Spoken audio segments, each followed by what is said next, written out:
I want to especially thank Senator Merkley for his leadership here in bringing us together. You've heard it from several of us already. The chaos, the confusion, that's all across America right now because of what happened Monday night. And when the White House thought they were cleaning things up later in the week by rescinding a memo, only to be followed by, well, the executive order is still in place. More confusion, more chaos.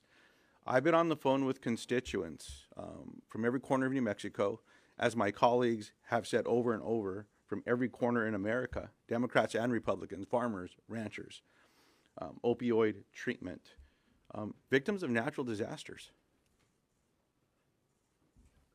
that don't know what's happening.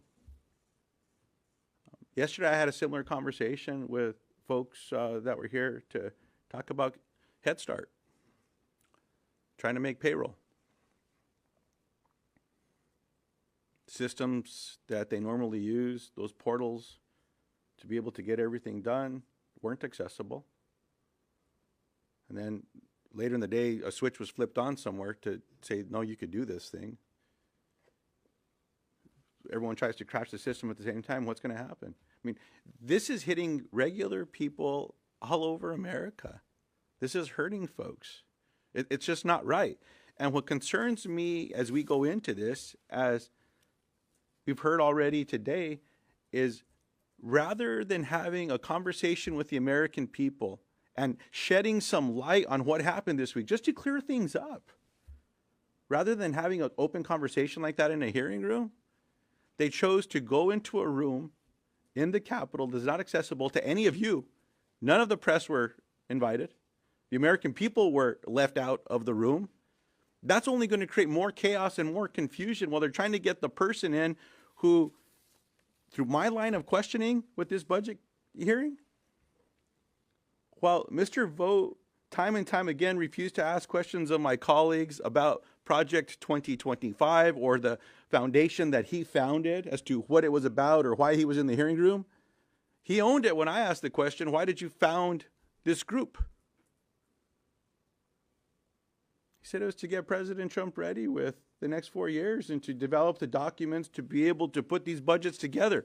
Go back and look at the transcript. There should be no confusion about what he is up to and what he is doing. He did it when he was the OMB director before. He's doing it now. And now there's more reporting that while he is not a federal employee, he has not yet been sworn in, has not been confirmed into this important position, that he helped put this thing together. What's going on?